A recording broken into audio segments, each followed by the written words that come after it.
Coach Anthony Merced with AGM Sports. You've had a brief period of time with this team in California, and now you're kind of going in baptism by fire against Inter Miami.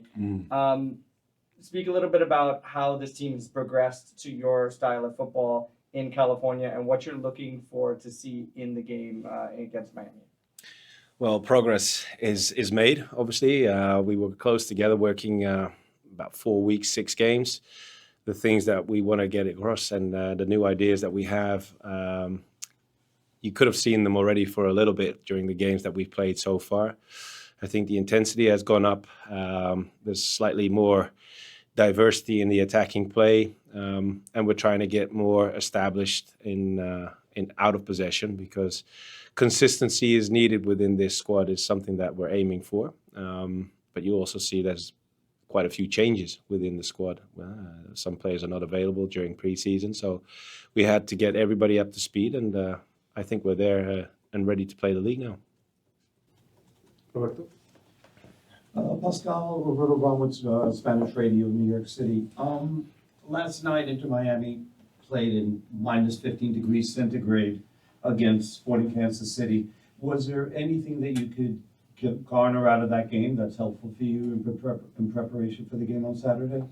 It was more a confirmation from the games that we saw previously, also played by Inter Miami. As you know, they've played quite a few games in preseason, competitive games also, and yesterday was a confirmation, apart from a few guys that were not available for this game, like Alba wasn't playing, but we expect him to play on Saturday. But as I said, it was more a confirmation of what we already knew. And what did you garner out of that? What are you expecting on Saturday then? Well, 2 guys up front that can play. They score the goals. They're very important for their style of play. You can see the defensive structure in their way of playing has changed a little bit. I think it's a little bit more disciplined than it was before. But then again, once they're in possession, especially in the turnovers going into attack, you have to be really, really careful where Suarez and Messi are, because those are the guys that will make the difference.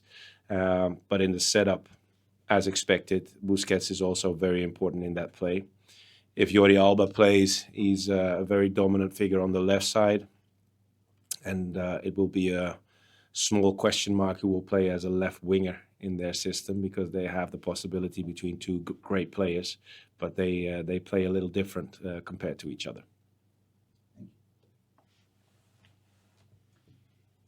Coach, Justin Hack is a player who has, especially in the last year before you were here, was being used in a few different positions.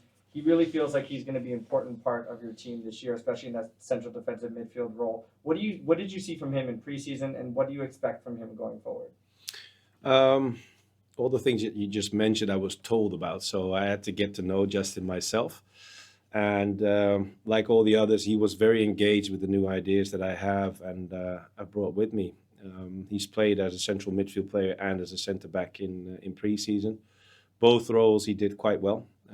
I know he has a preference to play in midfield, but we'll have to see how the team will progress, and if he keeps performing and delivering the quality that we're looking for as a team, he will get his chance to play. So now the moment is there, because he's had a lot of playtime during preseason, and we're hoping that he can continue the line that's gone upwards in preseason.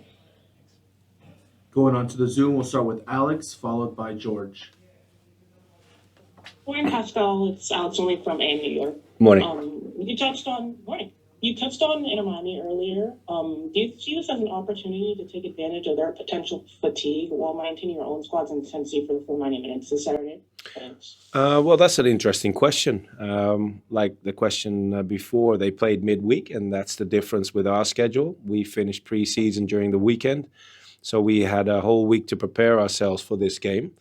But like I said just now, they've been very competitive over the preseason and played many games. And as I've gotten to know this team, they like playing matches more than they like to train, is what is something that I've heard. So I don't think that will be a problem for them turning up and trying to play a good game on Saturday again. George? Perfect. Coach, welcome to New York. Thank you. George from the NYCFC.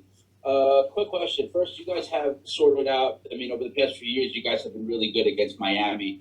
I mean, you guys are missing a few pieces and new strategies, obviously. What are you trying to do to make sure that, you guys keep this well record against these guys? And second of all, excuse me, towards the end of last season, the old coach was getting a lot of backlash from the fans. Are you prepared for the scrutiny and stuff that comes with New York sports and being the main guy for a New York team? Well, I'm not sure, George, what happened with the previous coach at the end of the season. To be frank, I'm not really interested. Also, I'm new here in New York with my own ideas. Started a new project with a lot of energy, together with my staff and my players. So that's what I'm looking forward to. The other question is something that is also concerning our game plan. So I'm sorry I cannot answer that question like I would like to. So you'll have to wait and see on Saturday how our plan will work out. We'll go with Michael, followed by Scott. Hi, Coach. Mike Gander from Blue City Radio. Thanks Hi, for Mike. the time. Hi. So, want to ask you for maybe some criticism and maybe a little bit of praise. You've been with NYCFC for about a month. Mm-hmm. Curious if you can think about one thing that you were, surprised that they're doing that you hadn't thought about as far as the training or a club organization perspective, Mm-hmm. and then something that you're surprised about that you said, "Wow, I can't believe you guys haven't been doing this." Well, those things I discussed with my staff and especially David Lee, so I'm not going to discuss them with you. The one thing that has pleasantly surprised me, the adaptation to the intensity of the training and the schedule, because the frequency has gone up, the intensity has gone up, and the players are adapting quite well. So frankly, I'm quite happy as things are now. The things that I'm not happy with is something I discuss with other people. Scott, go ahead. Hey, Coach, how are you? Scott Church from Stream Punk Soccer. I appreciate the time. Yeah, you're welcome. With some of the changes that have happened up front, obviously to talk about Santi, the movement of Jovan to Europe, talk a little bit about how that impacts the team as a whole, how you see someone like, say, Monsef Bakrar, how he's going to adapt going forward, and just your general thoughts across the board. Thanks. Okay. Well, that's an easy one. It's quite common that players come and go in clubs. They make their steps. Sometimes they make a step to Europe or wherever they go and try their chances somewhere else. But in our case, it always opens doors for other players to perform. And that's what happened now in the past 4 weeks.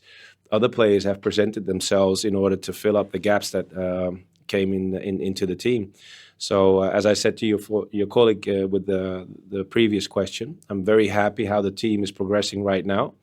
And also the guys that have stepped up to fill the open spaces in the team. So hopefully they can continue and progress even more. Chris?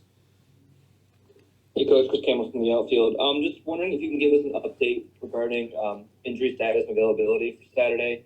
I know Thiago Martins was held out of the preseason games, and if there's any other players that have injuries that might hold them out of Saturday's game. Thanks. Yeah, we can be very clear on that. Thiago is going very well. He trained today with the team for the first time without modification. And hopefully he will be okay during the weekend with the program that we foresee for him and join the squad again from Monday on. But he will not be available for Saturday's game. And the same is for Tavon Gray.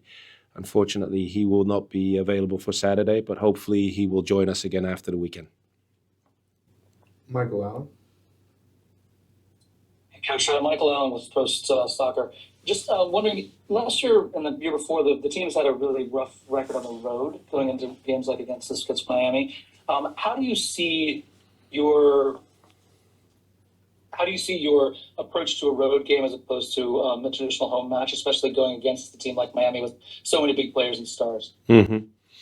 I'm aware of their performances from last season. There's a few things that we've addressed in our dressing room, which will hopefully help us be more successful in the away games. Game management is one phrase I use to address the players, because we have to be aware that certain games needs a different strategy or a different approach, and games need to be managed in a different order to be more successful. That's in general, but especially if you look at the away games in the previous season, that is something that we have emphasized a lot. And final one, Justin. Hi, Coach. Justin Egan, the outfield. Welcome to New York. Thank you. Patrick Vieira, Dominic Turan, Ronnie Diala, these were all European managers for NYCFC that had adjustment periods for some of the esoteric things in MLS, like GAM and TAM and DP spots, the massive home field advantage, the burden of away travel. How do you feel like you're adjusting to MLS? Is there anything that you're approaching differently than you did in Europe? That's a fair question. Me coming from Europe, of course, I'm the one who has to adapt the most. What has helped has been being on the road to California for a month, seeing the team progress in pre-season, but also getting acquainted with the traveling schedule. So I'm hanging in there, and so far so good.